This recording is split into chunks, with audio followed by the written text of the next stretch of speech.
তো যে কথা বলতেছিলাম, আল্লাহ বলেন ওয়া ইন্নাকা লাআলা খুলুকিন আযীম। আল্লাহ বলেন, হে নবী, আমি আপনাকে মহান চরিত্রের অধিকারী বানাইছি। চিৎকার করে বলেন সুবহানাল্লাহ। ও একটা কথা আগে থেকেই বলে নেই, একা একা কথা বলা যায় না, একা একা কথা বলা যায় না। উদাহরণ দিয়ে ভালো করে খেয়াল করেন। এই রাস্তার পাশে একটা লোক যদি একা একা দাঁড়ায় দাঁড়ায় কথা বলে, তার সাথে কেউ নাই, লোকটাকে আপনারা কি বলবেন? কথা বলে না, কি বলবেন? পাগল। আমি তো পাগল না যে আমি একা কথা বলবো, আপনারা কিচ্ছু বলবেন না, তা হতে পারে না। আমি বলবো, আপনাদেরও কিছু বলতে হবে। পারবেন না ইনশাআল্লাহ? পারবেন তো ইনশাআল্লাহ? যে কারা কারা পারবেন আল্লাহু আকবার। আল্লাহ কবুল করেন। জোরে বলেন আমিন, আর আস্তে করে বলেন আমিন। মুসলমান ভালো করে খেয়াল করেন, মানুষ হাঁটে হাত দিয়া না পাও দিয়া? কথা বলে না। হাত দিয়ে হাঁটে না পাও দিয়ে হাঁটে? হাত লড়েনি, লড়ে? আর ভাষা বোঝা যায় না, চাপাই আপনারা। হাত লড়ে? আচ্ছা, হাটে পাও দিয়া, হাত লড়ে কেন? কথা বলে না। হাতে বুঝাইতেছে, পাও তুমি একা না, আমি তোমার সাথে আছি, আমি তোমার সাথে আছি। তো আপনারা আমার সাথে আছেন ইনশাআল্লাহ? আবার দেখি কারা কারা সাথে আছেন। আল্লাহু আকবার। আল্লাহ কবুল করেন। জোরে বলেন আমিন। মুসলমান, মুসলমানের আওয়াজ আসতে হয় না। মুসলমানের আওয়াজ কি হয় না? আসতে হয় না, মুসলমানের আওয়াজ জোরে হয়। তো আল্লাহ বলেন ওয়া ইন্নাকা লাআলা খুলুকিন আযীম। হে নবী, আমি আপনাকে মহান চরিত্রের অধিকারী বানাইছি। চিৎকার করে বলেন সুবহানাল্লাহ। রাত্র প্রায় 11:30। আমি চিন্তা করছিলাম আমার 9টা-10টার মধ্যে উঠাইব, আমি উঠছি 11:30 বাজে। শিশু কর্ম কয়টা বাজে? যে আমি তো মানে কলকাতায় অনেক বেশি যাওয়া আসা আছে, তো ওরা সবসময় করে কি রাত 12টা 12:30 পরে নিয়ে উঠে, সারা রাইতে বস চলে। ফজরের নামাজের আজান হয়, একসাথে নামাজ টামাজ পড়ে বিরিয়ানি নিয়ে বাড়ির দিকে যাবে। তো এই পথাটা আলহামদুলিল্লাহ অনেকটা কমছে, এখন ওরা 12টা-1টার মধ্যে শেষ করে দেয়। আপনারা কতটুকু সময় থাকবেন?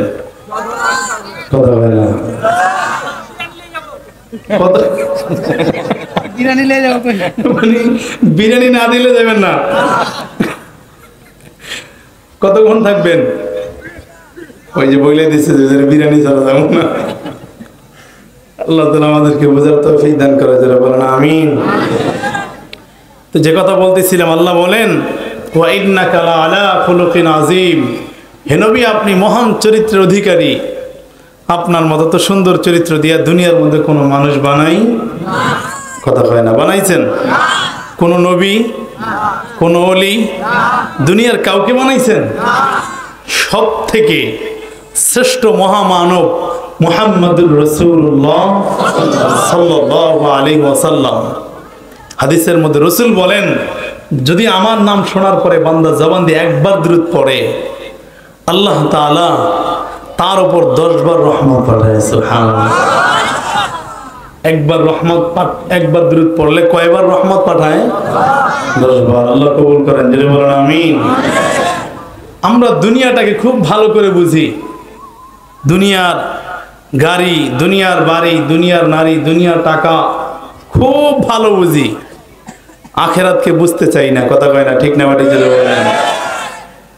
দেখবেন দুনিয়া অর্জন করার জন্য বা দুনিয়ার কোনো কিছু পাওয়ার জন্য মানুষ কত ত্যাগ, কত শ্রম, কত কষ্ট করে, আখেরাতকে পাওয়ার জন্য করতে চায় না। কথা ঠিক না বাড়ি? জোরে বলেন। আমি ছোট্ট একটা উদাহরণ দিতে গিয়ে আমি আপনাদেরকে বোঝাবার জন্য বলি। আমাদের এক ওস্তাদ বলতেন যে আমরা দুনিয়াকে দেখছি বড় চশমা দিয়া, আর আখেরাতকে দেখছি ছোট চশমা দিয়া। কেমনে দেখছি বড় চশমা আর ছোট চশমা দিয়া? একজন আল্লাহর বান্দা ডাক্তার সাহেবের কাছে গেছে, ডাক্তার সাহেব এমন একটা চশমা দেন যে চশমায় ছোট জিনিস বড় দেখা যায়। ছোট জিনিস কি দেখা যায়? বড় দেখা যায়। এই ডাক্তার সাহেবের কাছ থেকে চশমাই না, আল্লাহর বান্দা বৃদ্ধ মানুষ বাজারে গেছে মাছ কিনতে। কি কিনতে গেছে? মাছ কিনতে যাওয়ার পরে এখন ডালার সামনে দাঁড়াইছে, তাকায় দেখি ইয়া বড় বড় মাছ। পুঁটি মাছের ডালার সামনে দাঁড়াইছে। কি মাছ? পুঁটি মাছের চেহারা কিন্তু খুব সুন্দর, ঠিক না? দাঁড়ায় কয়, ভাই মাছের ভাগ কত? 100 টাকা ভাগ। কায় হায়, এত বড় মাছ 100 টাকা ভাগ কেমনে হয়? বাজারে সব পাগল হয়ে গেছে, আমি একলাই মনে হয় সব ঠিক আছে। মাছ বড় না চশমায় বড় দেখা যায়? কথা বলে না, মাছ বড় না চশমায় বড় দেখা যায়? তাড়াতাড়ি ঢুকা ব্যাগের মধ্যে ঢুকে আবার নিয়ে গেছে, নিয়ে এবার স্ত্রী রান্না বান্না করে বাজে টাজে সামনে দিছে, টাকা দেয় মাছ ছোট হয়ে গেছে গা। মেজাজ পুরো খারাপ, এত বড় মাছ কিনে আনলাম ছোট হলো কেন? স্ত্রী জিজ্ঞাসা করতেছে, বা বড় মাছ সব বাপের বাড়ি দিয়েছো আর ছোটটি আমার জন্য রান্না করছে, এই করো তোমরা মহিলারা বাড়িতে পাইবে। স্ত্রী মনে মনে চিন্তা করে, বাজারে যখন মাছ কিনছিল তখন চোখে চশমা ছিল। কথা কয় না, ঠিক না ভাই? ঠিক। তাড়াতাড়ি চশমা লাগা, মাছ বড় হয়ে যাবো ঘা। এবার চশমা লাগাইছে, মাছ আসতে বড় হয়ে গেছে ঘা। মাথা আরো খারাপ হয়ে গেছে, এই মাছ একবার ছোট হয় একবার বড় হয়, কি চশমা দিল ডাক্তারে? আমার ডাক্তারের কাছে গেছে, ডাক্তার সাহেব এমন একটা চশমা দেন যেটা বড় জিনিস ছোট দেখা যায়। বড় জিনিস কি দেখা যায়? ছোট দেখা যায়। এবার ডাক্তার সাহেবের কাছে গেছি, ডাক্তার সাহেব এবার চশমা এমন একটা দিয়েছে যেটা বড়টা ছোট দেখা যায়। বাড়ির সামনে দিয়ে আসতেছে, আসার সময় বাড়ির সামনে একটা খাল আছে। কি আছে? আমাদের দেশে খাল কয়, আপনাদের দিকে কি কয়? খালি। খাল চশমার কোয়ালিটি কি? বড় জিনিস কি দেখা যায়? ছোট। খাল তো ছোট না, চশমায় ছোট দেখা যায়। মনে মনে চিন্তা করে, ছোট খাল একটু লাভ দিয়ে পার হয়ে যেতে পারবো, বা ড্যাঙ্গে দিয়ে পার হয়ে যেতে পারবো। যেই লাভ দিছে খালের মধ্যে বসছে। এবার মাথা আরো গরম হয়ে গেছে। ডাক্তার সাহেব এটা কি চশমা দিলেন? একবার মাছ কিনতে যায় ধরা খাই, আরেকবার খাল পার হইতে যায়, খালের মধ্যে পড়ি। আপনি আমার এর থেকে একটু বাঁচান। এটা থেকে বাঁচার কোনো রাস্তা নেই, এটার নাম দুনিয়া। কথা পাই না, ঠিক না বাড়ি চলে? দুনিয়াকে যদি কেউ বড় চশমা দিয়ে দেখে সে নিশ্চিত ধোঁকা খাবে। কথা ঠিক না বাড়ি চলে? মানুষ 10 তলা বিল্ডিং বানায়, এরপর রড বাইর করে রাখে, সুযোগ পাইলে আগামী বছর আরেকতলা বানাইবো। কথা ঠিক না বাড়ি চলে? আল্লাহ তাআলা আমাদেরকে বুঝার তৌফিক দান করে, যারা বলেন আমিন। এই জন্য দুনিয়াকে দেখতে হবে ছোট চশমা দিয়া, আর আখেরাতকে দেখতে হবে বড় চশমা দিয়া। দুনিয়ার জন্য আমি শ্রম দিতে রাজি না, আখেরাতের জন্য আমি যত লাগে তত শ্রম দিব। দুনিয়া অস্থায়ী, আখেরাতে স্থায়ী। দুনিয়া ধোঁকা, আখেরাত চিরসত্য। কথা ঠিক না বাড়ি যারা বলে? ঠিক কইলেও ঠিক, না কইলেও ঠিক, এটা চূড়ান্ত ঠিক কথা বলছি। এবার কোন ঠিক না বাড়ি যারা বলে? তো মুসলমান, যে কথা বলতেছিলাম, আল্লাহ বলেন ওয়া ইন্নাকা লাআলা খুলুকিন আযীম। হে নবী, আপনি মহান চরিত্রের অধিকারী। আপনার মতো তো সুন্দর চরিত্র দিয়া আমি না কোনো নবীরে বানাইছি, না কোনো ওলিরে বানাইছি, না কোনো ফিরিস্তারে বানাইছি। আপনার সমতুল্য, আপনার সমকক্ষ কাউরেই বানাই নেই। চিৎকার করে বলেন সুবহানাল্লাহ। শেখ সাদি রহমতুল্লাহ আলাই, বিশ্বকবি আল্লামা শেখ সাদি, উনি বলতেছেন, একবার বৈশা বৈশা রসুলের নামে কবিতা লিখতেছেন, আর বলতেছেন যে হে নবী, আপনার ব্যাপার আমি প্রশংসা কি করব, আপনার ব্যাপার আমি কি প্রশংসা করব, আপনার প্রশংসা করার মতো জবান আমার নাই। শুধু বারবার জবান দিয়ে একটা কথা বের হয়, বাদাজ খোদা বুজুর্গ হতেই কিসা মুক্তাসারাত। হে নবী, আল্লাহর পরে যদি কোনো ব্যক্তির স্থান থাকে, সে স্থানটা হলো আপনি, মুহাম্মদুর রাসূলুল্লাহ সাল্লাল্লাহু আলাইহি ওয়াসাল্লাম। হযরত বেলাল রাদিয়াল্লাহু তাআলা এর কাছে একবার এক ইহুদি আইসা জিজ্ঞাসা করে, বেলাল, তুমি একটু মুহাম্মদুর রাসূলুল্লাহর পরিচয় দাও। রাসূলের পরিচয় ভালো করে জানা দরকার, আছে না নাই? কথা কয়, আছে না নাই? যে যাকে চিনে সে তাকে মানে। কথা ঠিক না ঠিক? যে যাকে চিনে না সে তাকে চিনলে জীবন দিয়ে হইল মানে কি মানে না?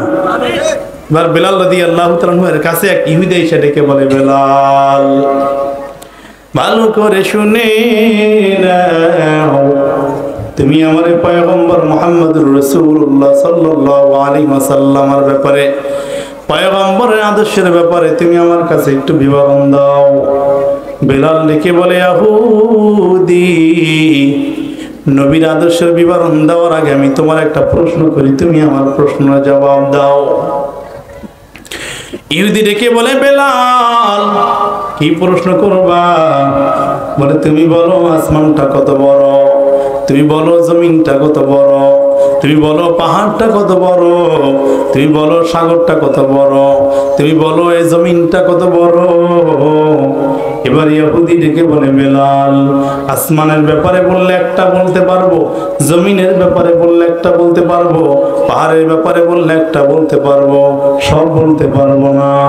ও বেলাল, আমি তো আসমান জমিনের ব্যাপারে অত কিছু জানি না, বললে দুই একটা বলতে পারবো, এর থেকে বেশি কিছু বলতে পারবো না। বেলাল ডেকে বলেন, ইহুদি তোমার আমি দুনিয়ার ব্যাপারে জিজ্ঞাসা করলাম, বলতে পারো না, আসমান জমিন পৃথিবীর ব্যাপারে আল্লাহ তাআলা বলছেন কলিল,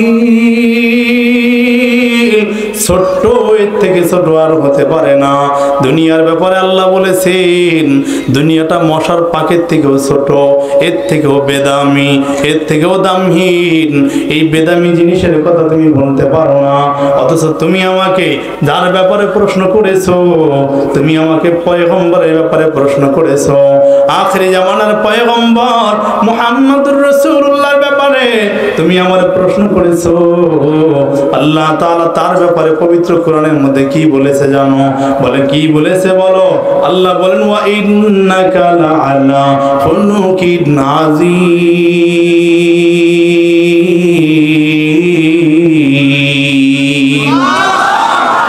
আল্লাহু আকবার, মানে আল্লাহ সবচেয়ে জোরে বলেন আল্লাহু আকবার, আর আওয়াজ করে বলেন আল্লাহু আকবার। পিছনে যারা আছে মনে মনে চিন্তা করতেছে আমরা পেনশন পাইছি, আল্লাহু আকবার, সুবহানাল্লাহ, আলহামদুলিল্লাহ, যা বলার দরকার সামনে রাখব, আমরা কিচ্ছু করবো না। এই চিন্তা ভাবনা আসেনি আপনাদের?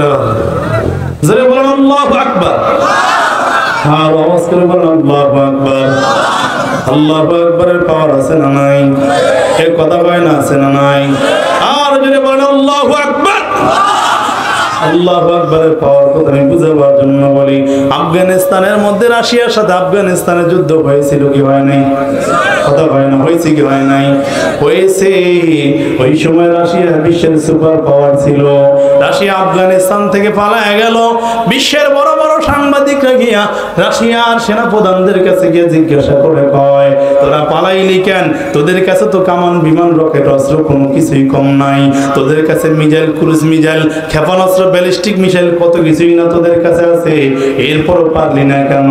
ওরা দুইটা চোখের পানি ফালাইয়া মাথাটা নিচের দিকে দিয়ে অবনস্তক মস্তকে কয়, আরে বেটা ভালো করে শুনে নে, আমরা ওরা মুসলমান, আমরা হইলাম কমিউনিস্ট, ওরা আল্লাহ মানে, আমরা আল্লাহ খোদা দুনিয়াতে কিছুই মানি না।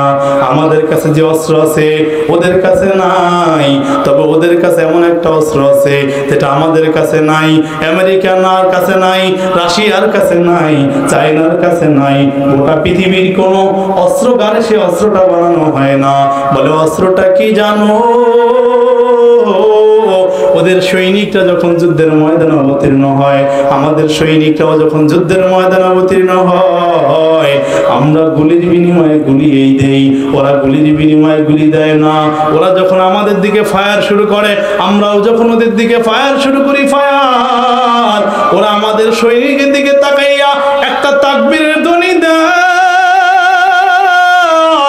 আল্লাহু আকবার, জোরে বলেন আল্লাহু আকবার। ওরা যখন আমাদের সৈনিকের দিকে তাকাইয়া তাকবীরের ধ্বনি দেয়, তাকায় দেখি আমাদের সৈনিকগুলা কলা গাছের মতো চিটপটাং হয়ে জমিনের মধ্যে পড়ে যায়। চিৎকার করে বলেন আল্লাহু আকবার। সমস্ত ক্ষমতার মালিক কে? আওয়াজ করে বলেন কে? মোহাব্বতে বলেন কে? জোরে বলেন আল্লাহু আকবার। আসমান বানাইছেন কে? জোরে বলেন। মোহাব্বতে বলেন। জমিন বানাইছেন কে? পাহাড় বানাইছেন কে? সাগর বানাইছেন কে? দুনিয়া বানাইছেন কে? এই আকাশটা এত সুন্দর করে কে সাজাইছে? রাত্র হলে দিন, রাত্র হলে আকাশ কালো, দিন হলে সাদা, ক্ষমতা কার? মোহাব্বতে বলেন কার? রাত্র হলে আকাশ দেখো কালো হয়ে যায়, দিন হলে কোথা থেকে আলো ফিরে পায়। রাতের আকাশ তারকা দিয়ে কে করিল সাজ, দিনের আকাশ মেঘ দিয়ে কে বানাইল রাজ। সকাল হলে বিলের মাঝে শাপলা যেমন ফোটে, সন্ধ্যা হলে কার ইশারায় তাহায় আবার গোটে। ধানের শীষে প্রথমে দেখো দুধ পাওয়া যায়, কয়েকদিন পর কোথা থেকে চাউল এসে যায়। কাঁদতে থাকা শিশুটি যখন মায়ের কুলে যায়, কোন মায়াতে কার ইশারায় কান্না থেমে যায়। আল্লাহু আকবার। ভিজা কাপড় রোদে দিলে তা শুকিয়ে যায়, কিন্তু তাহার পানিটুকু কোথায় উড়ে যায়। চাঁদ দেখো ছোট থেকে বড় হয়ে যায়, কার ইশারায় জমিনের মধ্যে সে আলো ছড়ায়। আর জোরে বলো আল্লাহু আকবার। সমস্ত ক্ষমতার মালিক কে? মোহাব্বতে বলেন কে? বুঝাবার জন্য বলি ভালো করে শুনে নেন। এ বাবা ভালো করে বুঝাই। ও হে মুমিন ভেবে দেখো সৃষ্টি তুমি কার? আমরা সৃষ্টিকার। মোহাব্বতে বলেন কার? আর জোরে বলেন কার? ও হে মুমিন ভেবে দেখো সৃষ্টি তুমি কার? এই জমিনে কতটুকু হুকুম মানো তার। যিনি দিলেন রাত্রি তোমায় ঘুমাও তুমি রোজ, দিন দিয়েছেন জানো তুমি রিজিক করো খোঁজ। কথা ঠিক না বাড়ি জোরে বলেন। যিনি দিয়েছেন রাত্রি তোমায় ঘুমাও তুমি রোজ, দিন দিয়েছেন জানো তুমি রিজিক করো খোঁজ। হাত দিয়েছেন ধরতে তিনি, পা দিয়েছেন চলো, চোখ দিয়েছেন দেখতে সবে, মুখ দিয়েছেন বলো ক্ষমতা কার? হাত দিয়েছেন ধরতে তিনি, পা দিয়েছেন চলো, চোখ দিয়েছেন দেখতে সবই, মুখ দিয়েছেন বলো। আকল বিবেকে বুদ্ধি দিলেন বুঝতে ভালো মন্দ, নাক দিয়েছেন তিনি তোমায় শুকতে ঘ্রাণ গন্ধ। যিনি দিলেন এত কিছু তিনি তোমার রব। আমাদের রব কে? আওয়াজ করে বলেন কে? যিনি দিলেন এত কিছু তিনি তোমার রব। জীবন কর্ম পালন করো তার হুকুমই সব। আল্লাহু আকবার। ক্ষমতা কার? মোহাব্বতে বলেন কার? এ বাবা বুঝাবার জন্য বলি ভালো করে শুনে নেন। এইভাবে বললে আরো বলতে পারবো। আমার অনেকে কয় বুঝেন এই কবিতাগুলো আপনি কোন জায়গা থেকে করেন, এগুলো কোনো বইতে নাই বেটা, এগুলো নিজে পয়দা করছি। কথা কয় না ঠিক না বাড়ি জোরে বলেন। ইন্টারনেট কোনো জায়গায় আমার ছাড়া কারো পাইবে না। কথা ঠিক না বাড়ি জোরে বলেন। মুসলমান বুঝাবার জন্য বলি ভালো করে শুনে নেন। বেলাল ডেকে বলে ইহুদি পয়গম্বর মুহাম্মদুর রাসূলুল্লাহর ব্যাপারে আল্লাহ বলেছেন আজিম, আমার পয়গম্বর মহান চরিত্র অধিকারী। চিৎকার করে বলেন আল্লাহু আকবার। আমার পয়গম্বরের মতো আল্লাহ তাআলা আর কাউরে বানায় নাই। আম্মা জান আয়েশা সিদ্দিকা রাদিয়াল্লাহু তাআলা আনহার কাছে মদিনার মেয়েরা গিয়ে ডেকে বলো আম্মা জান আমার পয়গম্বরের আদর্শের বিবরণ দেন। আম্মা জান ডেকে বলেন আফাতা করাউনাল কুরআন, তোমরা কি কোরআন পড়ো নাই? বলে হ্যাঁ কোরআন পড়েছি। বলে কোরআনের আদর্শই হলো আমার পয়গম্বরের আদর্শ। চিৎকার করে বলেন সুবহানাল্লাহ। এ বাবা বুঝাবার জন্য বলি ভালো করে শুনে নেন। যে যারে চিনে সে তাকে মানে, যে যাকে চিনে না সে তাকে মানে না। আমার পয়গম্বর মুহাম্মদুর রাসূলুল্লাহ সাল্লাল্লাহু আলাইহি ওয়াসাল্লামকে আল্লাহ তাআলা কেমন মহব্বত করেছেন, কেমন ভালোবেসেছেন, আমি আপনাদেরকে বোঝাবার জন্য বলি। আমার হাতে পবিত্র কোরআন। এই পবিত্র কোরআনের মধ্যে 30 পারা কোরআন আছে। কয় পারা? কথা বলেন কয় পারা? 30 পারা পবিত্র কোরআনকে আল্লাহ তাআলা 29টা হরফ দিয়া সাজাইছেন। চিৎকার করে বলেন আল্লাহু আকবার। হরফ হলো 29টা। আল্লাহ তাআলা পবিত্র কোরআন নাযিল করেছেন 30 পারা। আল্লাহ তাআলা আমার পয়গম্বরকে কেমন মহব্বত করেছেন শুনেন। পয়গম্বরকে আল্লাহ তাআলা কেমন ভালোবেসেছেন আমি আপনাদেরকে বুঝাবার জন্য বলি। পবিত্র 30 পারা কোরআনের 29টা হরফ দিয়ে আমি আমার আলোচনা শেষ করে দিব।